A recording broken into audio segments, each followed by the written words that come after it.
الحمد لله رب العالمين والصلاة والسلام على سيد المرسلين وعلى آله وأصحابه أجمعين وبارك وسلم تسليما كثيرا ما بعد. قد قال الله تعالى: أعوذ بالله من الشيطان الرجيم. بسم الله الرحمن الرحيم.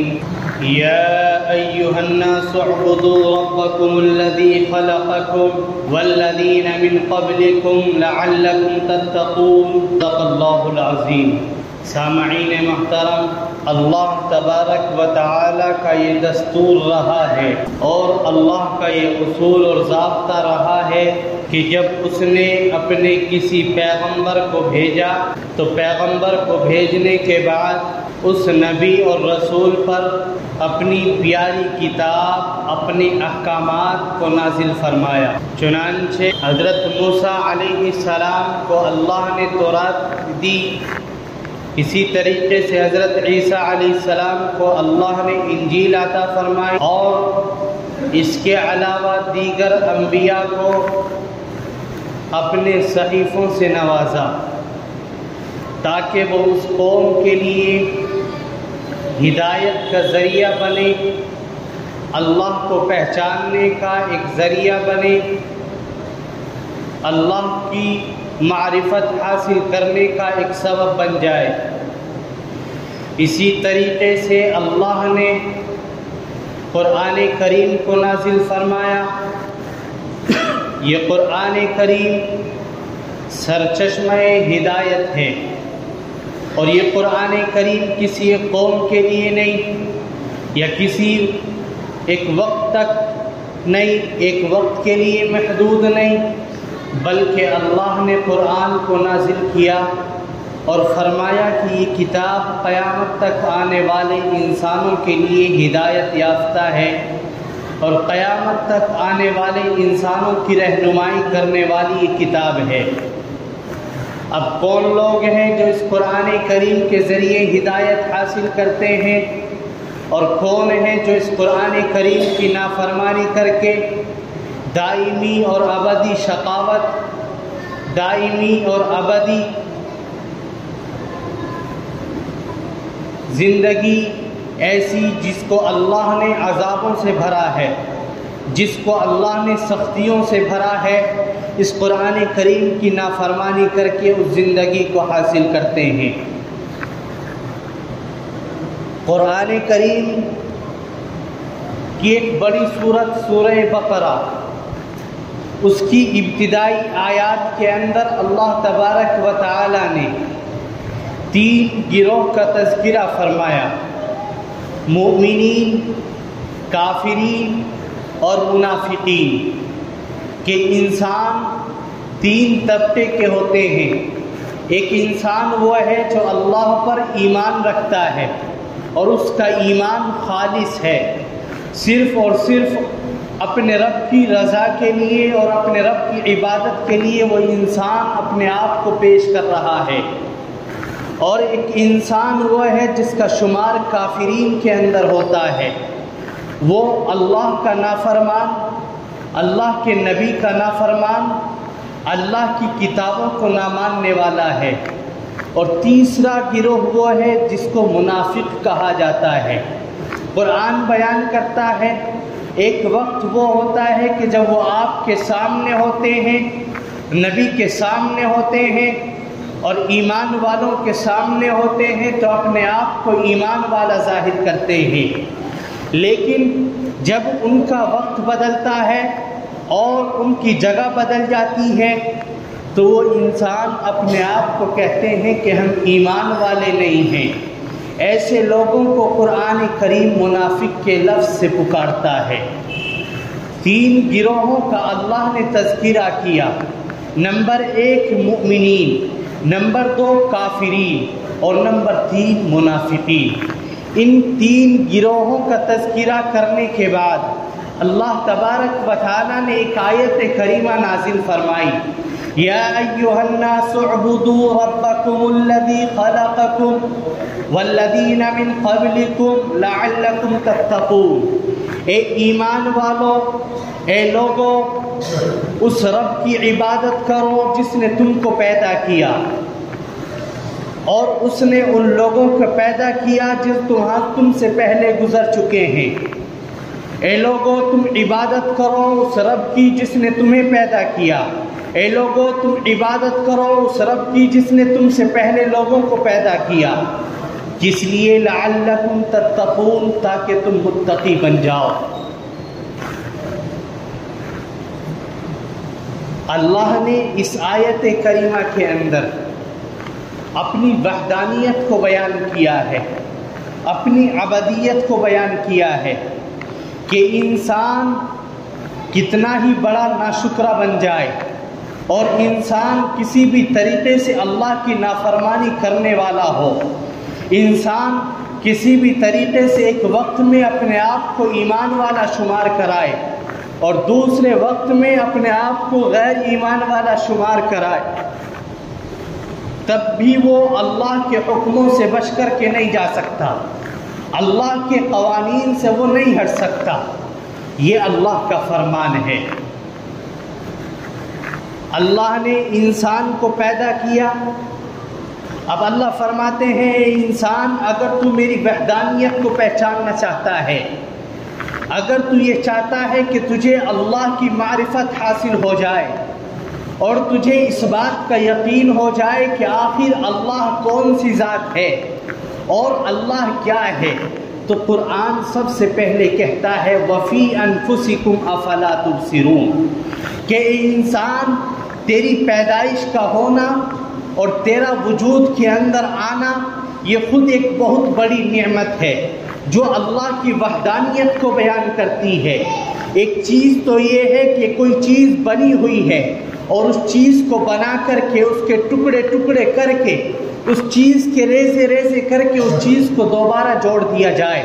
اور اس کو پہلے طریقے پر صحیح سلامت کر دیا جائے، اس کو پہلی حالت پر کھڑا کر دیا جائے۔ لیکن جو چیز اثر نو ہے ہی نہیں، جس چیز کا کوئی وجود ہی نہیں ہے، اس چیز کو وجود کے اندر لانے والی کوئی ذات ہے، اس چیز کو وجود بخشنے والی کوئی ذات ہے۔ آخر جس چیز کا کوئی گمان نہیں ہے اور جس چیز ہمارے نظروں کے سامنے تک نہیں ہے، اس چیز کو وجود بخشنے والی ذات صرف اور صرف اللہ کی ہے۔ ایک انسان ملتا ہے، دو انسان آپس میں ملتا ہے، ایک مرد ہے اور ایک عورت ہے، دونوں کا آپس کے اندر ملاپ ہوتا ہے، یہاں تک کہ گندے پانی کا خروج ہوتا ہے، ایسا پانی کہ اگر اس کپڑے کے اوپر لگ جائے تو وہ کپڑا ناپاک شمار ہوتا ہے، ایسا پانی کہ اگر وہ کپڑے کے اوپر لگ جائے تو انسان اس کو دھونے پر مجبور ہوتا ہے، وہ پانی منتقل ہوتا ہے۔ پھر اللہ کی کاریگری اس کے اندر شامل ہوتی ہے، اللہ ایک پانی کو وجود بخشتے ہیں اور وہ پانی لوتھڑے کی شکل کے اندر آتا ہے، گندی نالیوں سے نکل کر کے گزرتا ہے، اور ایک وقت آتا ہے کہ اس کے اندر خون پیدا ہوتا ہے، گوشت کا لوتھڑا جم جاتا ہے، اور پھر اللہ اسی اندھیرے کے اندر جہاں انسان ذرہ برابر بھی گمان نہیں کر سکتا، اللہ اس تاریک رات کے اندر، اللہ اس تاریک اندھیرے کے اندر جہاں انسان کو کچھ نظر نہیں آتا، انسان چاہ کر کے وہاں تک نہیں دیکھ سکتا، اللہ اپنی کاریگری سے، اللہ اپنے حکم سے وہاں پر اس گوشت کے اندر، اس خون کے اندر ہڈیوں کو پیدا کرتا ہے اور اس پیٹ کے اندر وہ بچہ پیدا ہوتا ہے۔ ایک وقت آتا ہے کہ اس بچے کا کوئی وجود نہیں تھا،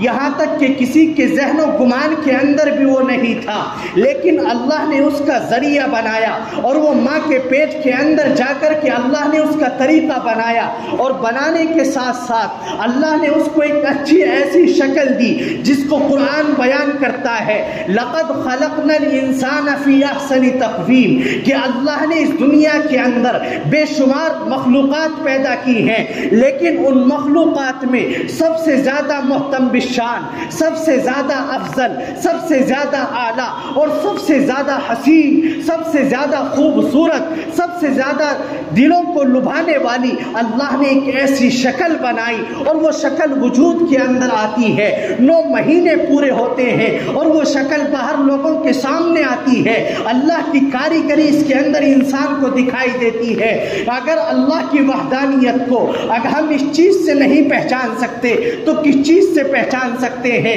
وہی اللہ ہے، هو الذی خلقکم، جس نے تم کو پیدا کیا ہے، وہی اللہ ہے جو تم کو پالتا ہے، وہی اللہ ہے جو تمہیں روزی دیتا ہے، وہی اللہ ہے جو تمہیں مارے گا بھی، اور جو تمہیں مارتا ہے وہی اللہ ہے جو تمہیں مارنے کے بعد دوبارہ زندہ بھی کرے گا۔ معلوم یہ ہوا کہ اللہ سے بڑا کوئی نہیں ہے، اللہ سے آگے کوئی نہیں ہے، اللہ کے اوپر کوئی نہیں ہے۔ اگر کوئی ذات عبادت کے لائق ہے، اگر کوئی ذات اس لائق ہے کہ اس ذات کو مانا جائے اور اس کے ایک ایک حکم کو مانا جائے، تو وہ صرف اور صرف اللہ رب العزت کی ذات ہے۔ آج ان تمام چیزوں کو جاننے کے باوجود انسان پھر کیسے اللہ کی نافرمانی کر رہا ہے،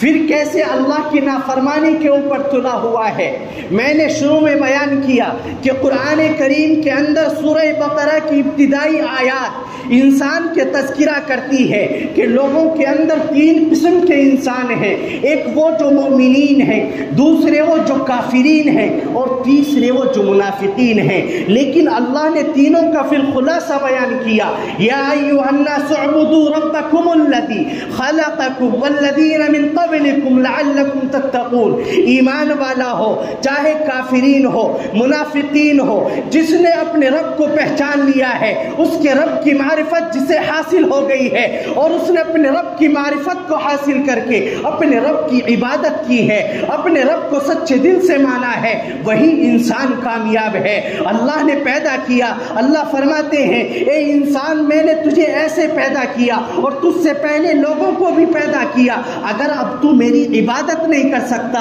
تو کس لائق ہے؟ ایک انسان جس کے ماتحت بہت سے لوگ ہوتے ہیں، وہ انہیں روپیہ پیسہ عطا کرتا ہے، انہیں نوکری دیتا ہے، لیکن اگر وہی اس کے نوکر، وہی اس کی ماتحتی کے اندر کام کرنے والے ذرا بھی ہچکچاہٹ سے کام کرتے ہیں اور اس کے اندر ذرا بھی لغزش ہوتی ہے اور کوتاہی ہوتی ہے، تو وہ مالک کہتا ہے کہ تیری تنخواہ کو کاٹ لیا جائے گا، تجھے پوری مزدوری نہیں دی جائے گی۔ وہ مالک جس نے آپ کو بغیر کسی عوض کے پیدا کیا ہے، اگر وہ چاہتا تو آپ کو کتا بھی بنا سکتا تھا، وہ کتا کہ اگر اس کی موت آ جائے تو اس کو کوڑی پر پھینک دیا جاتا ہے، اگر وہ چاہتا تو آپ کو کوئی اور جانور بنا سکتا تھا، وہ جانور کہ اگر آپ کے دروازے پر آ جائے تو آپ اس کو لٹ مار کر کے باہر نکال دیتے ہیں، لیکن اس اللہ کا احسان ہے کہ اس نے آپ کو انسان بنایا ہے، لیکن انسان بن کر کے پھر بھی اس کے اندر انسانیت اگر پیدا نہ ہو، جس رب نے اسے پیدا کیا ہے پھر بھی اس کی معرفت حاصل نہ ہو، پھر وہ انسان کہلانے کے لائق نہیں ہے۔ مورخین نے لکھا ہے کہ اگر اس دنیا کے اندر اللہ صرف انسان کو بھیجتے اور انسان کو بھیجنے کے بعد اس کی ہدایت کے لیے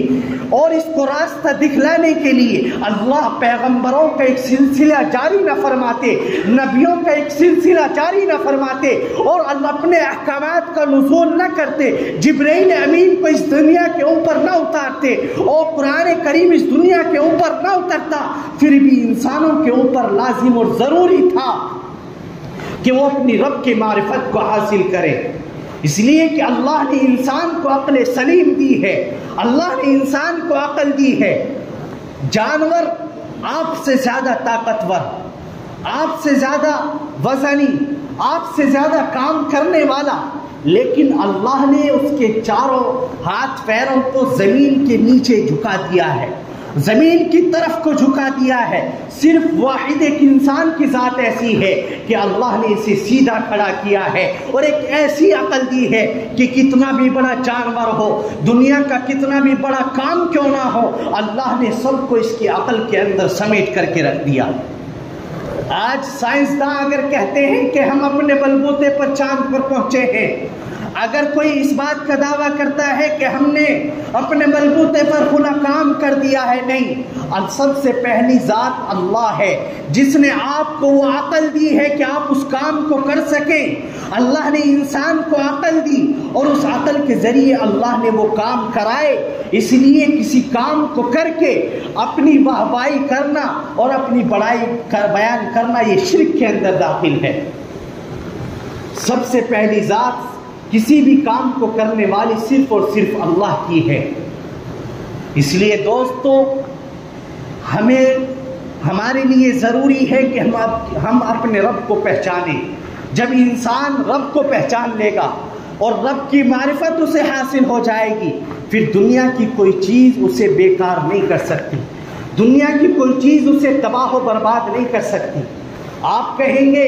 یہ خانقاہوں میں بیٹھنے والے، یہ مسجدوں کے اندر نماز پڑھانے والے آخر خوش کیوں رہتے ہیں؟ پورا محلہ، جگہ جگہ لوگ ان کو پریشان کرنے کی کوشش کرتے ہیں، لیکن پھر بھی یہ خوش و خرم نظر آتے ہیں، پھر بھی ان کے کپڑے صاف ستھرے نظر آتے ہیں۔ میرے دوستو، یہ دنیا کو پہچاننے کی کوشش نہیں کرتے، یہ اپنے رب کی معرفت حاصل کرتے ہیں، اور جو رب کا ہو جاتا ہے اللہ اس کا ہو جاتا ہے۔ من کان للہ کان اللہ لہ، جو اللہ کے لیے اپنی زندگی کو قربان کر دیتا ہے، اللہ رب العزت اس کے لیے راہ ہموار کر دیتے ہیں۔ آج اگر ہم چاہتے ہیں کہ ہمیں کامیابی حاصل ہو